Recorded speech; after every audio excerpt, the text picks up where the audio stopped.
laws of indices video. So there are three main laws stated at the top.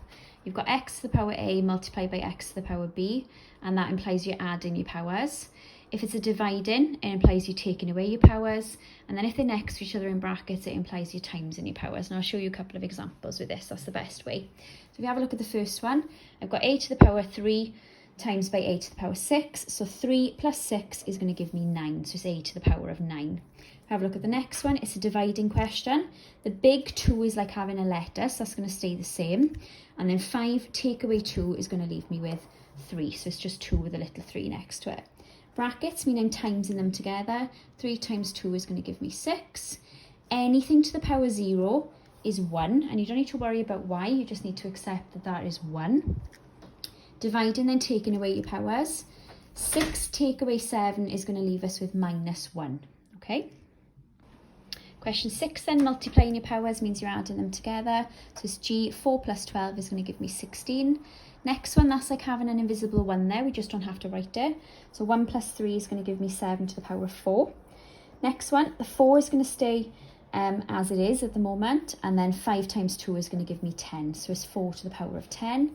Next one, W is going to stay exactly as it is. And you have 20 multiplied by 100. So 2 times 1 is going to give you 2. And then you're adding on 3 zeros. So you're going to have 2,000 there. Taking away your powers then, H is going to stay the same. 15 take away 5 is going to leave you with 10, okay? If it's a timesing, it means you're adding your powers. Dividing means you're taking them away. And next to each other in brackets means you're multiplying or timesing them together, okay? That one then, so you've got these ones, they're called the hot section, or they'd be the gold section, okay? So you're thinking then about how you're actually going to figure out what simplifying the question is. So you've got 3 to the power 9 on top, so that's going to stay the same.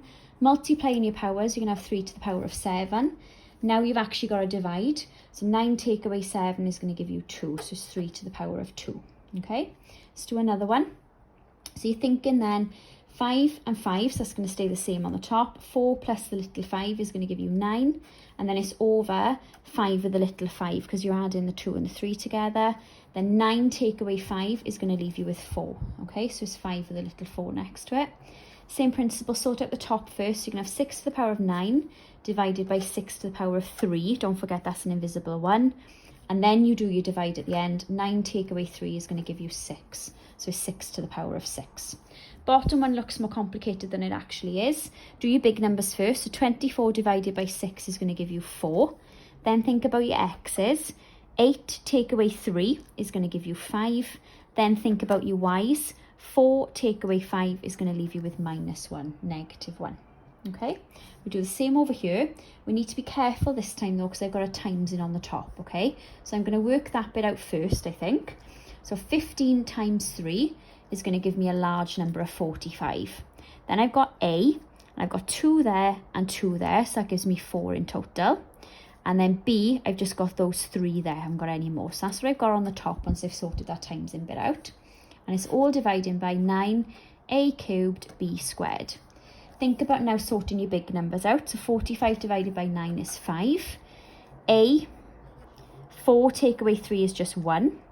And then B, again, 3 take away 2 is just 1. So you can, if you want to, write it without the powers of 1. You can write it as 5ab. If you want to put your powers of 1 in, that's also completely acceptable.